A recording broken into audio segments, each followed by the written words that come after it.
Dead? How could she be dead? Min held the report, dazed, eyes wide. Si Kwang explained shakily. Dong'an District Police reported recognizing her. Though facial details differ slightly, it's essentially her. The woman isn't Thai but Tram Thi Ho, a famous shaman in the village. But 3 years ago, she died in a house fire. Min slammed the table in rage, voice echoing. Kwok An dares fabricate with a dead person to deceive us? Wasting manpower. I think he's the culprit. Reinterrogate immediately. I don't believe we can't extract anything. The revelation that Mrs. Tai, actually Mrs. Ho, died 3 years ago didn't make Kwok An confess. It heightened his panic. Mrs. Ho died 3 years ago?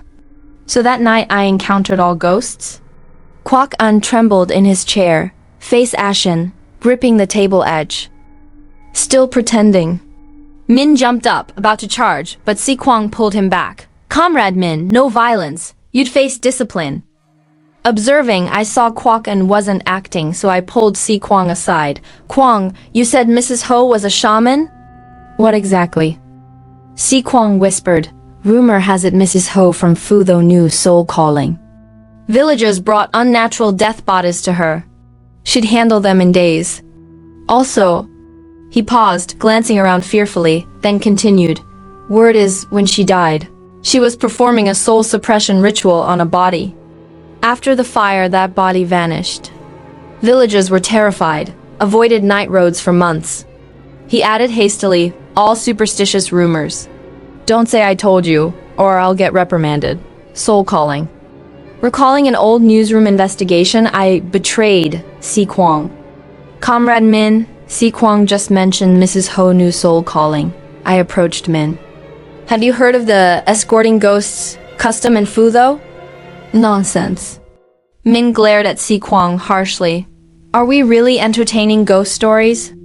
I smiled lightly to ease tension. Actually, escorting ghosts isn't what you think. Television once did a report uncovering the truth. Though off topic, everyone in the room grew curious, pausing notes to listen intently. I explained, ghost escorts use special drugs to stiffen bodies like zombies, dress them in wide robes, and thread bamboo poles through armpits to stand them upright. Bodies are linked in a line, hands on shoulders. 2 escorts disguise as zombies, carrying poles at front and back, making bodies hop along. With this camouflage, ordinary people panic at the sight and dare not approach. Thus, in chaotic war times, escorts safely transported bodies home. Seeing rapt attention, I added, in essence, escorting ghosts is a deception tactic, nothing mystical. Min stared at me suspiciously. What are you implying? Speak directly. Don't ramble like a journalist.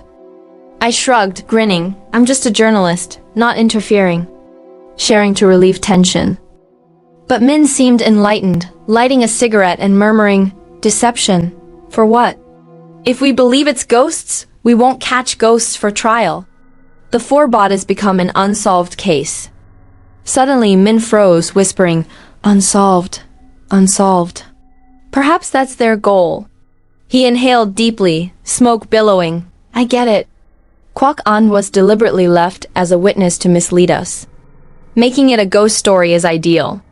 Otherwise, it delays investigation. He slammed the table, thundering, everyone assemble. Meeting now. Per Hanoi police regulations, case meetings exclude outsiders.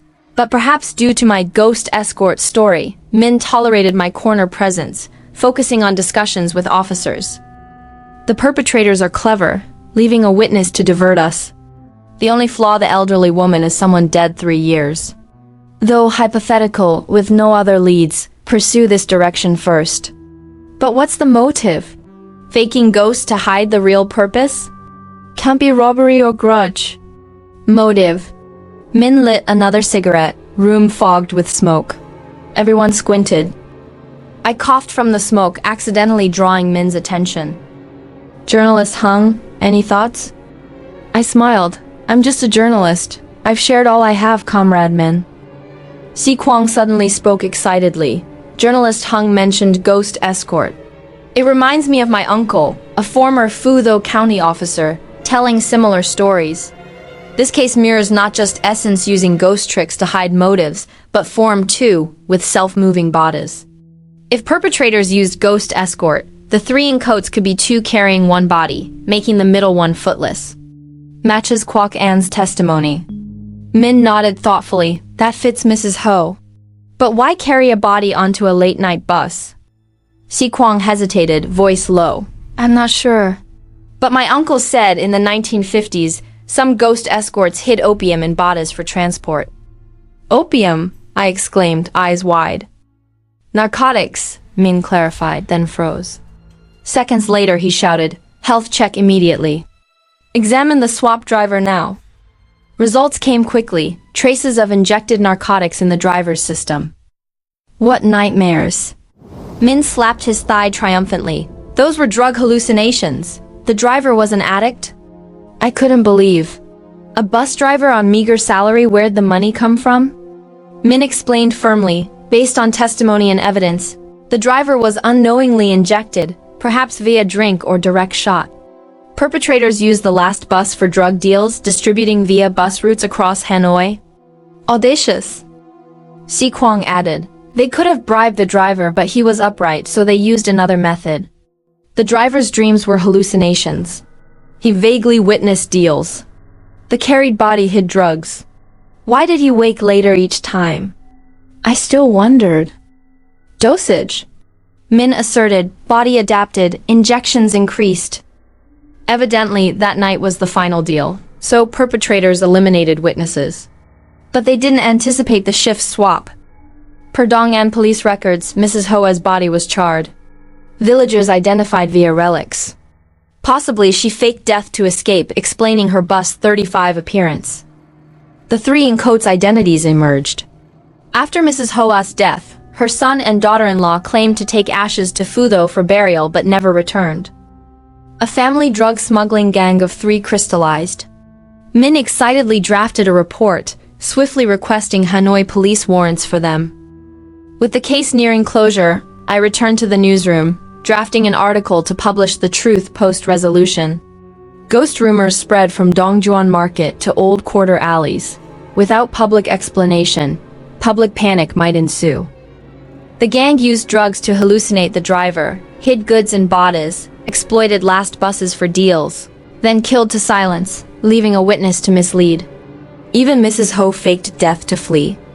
This article would surely attract attention, I thought while writing. Pity for driver Hai dying unjustly from a swap. But 2 days passed without closure news. Police hadn't closed the case. My article stayed drawer-bound. The editor urged reserving front page space in La Dong Thursday due. Not publishing would leave a window, risking newsroom criticism. Impatient, I rushed to district police for Min, but he was absent. After inquiries, I intercepted Si Kwong preparing for fieldwork. Kwong, what's happening? Why no closure? Where's Comrade Min? Si Kwong sighed. Brother Hung, the case has twists. Comrade Min is on assignment. Twists? Wasn't everything clear? It turned out the team overlooked a key figure, the ticket collector. Since her body was found with the driver and young couple, she wasn't investigated. But after issuing warrants, a bus enterprise official's remark stunned Min. Pity for Sister Lean. Years on night shift without a day off, about to be commended as advanced worker, yet gone. Min realized, driver swapped, but ticket collector didn't. If driver was drugged unknowingly, how could Lean be unaware? She must be involved. Si Kwong regretted. Obviously, Lean was bribed, a gang member, perhaps the one injecting the driver. So investigate Lean. Major breakthrough. I urged. Comrade Min left early, Si Kwong said. He mentioned a special tactic. He'll return soon. Just then, a police vehicle stopped at the gate. Min led several people carrying suitcases, rushing in. The body is in the suitcase, well preserved. Experts, follow me. Curious, I approached. Comrade Min, what's your special tactic? Min grinned proudly. Heard of DNA? Cutting-edge tech just used in America. First time domestically. Who dares call our district team outdated? As a journalist, I knew of DNA, thumbs up. Impressive comrade Nin, keeping up with the times. DNA results arrived swiftly. 4 bodies, 2 male, 2 female. 1 male matched driver Hai's son's DNA, confirming him. Another male related to 1 female, but the second female unrelated, and crucially, didn't match Lean's DNA sample. Here, the ghost bus case clarified, but diverged from initial assumptions. We thought the 4 bodies were driver, ticket collector, and young couple. But DNA suggested driver Hai and Mrs. Hoe's family, her son and daughter-in-law. What of the extra body? The one carried by 2 in coats, hiding drugs, likely taken by the young couple. The ghost escort technique came from Mrs. Ho. Their drug gang was near certain. After fleeing Dong'an, they hid in Hanoi anonymously, perhaps with legitimate jobs as cover. But old habits persisted. They devised last bus deals. Tragically, in the final deal, karma struck, costing their lives. Surprisingly, the young couple. I once viewed them as innocent victims, but now they seemed major buyers. Even employing big fish eats small to eliminate Hoa's family and seize goods. Withdrawal warrants. Ming gritted, furious, almost fooled. Warranting 3 dead people. Si Kwang marveled. Big fish eats small, plus under the lamp darkness.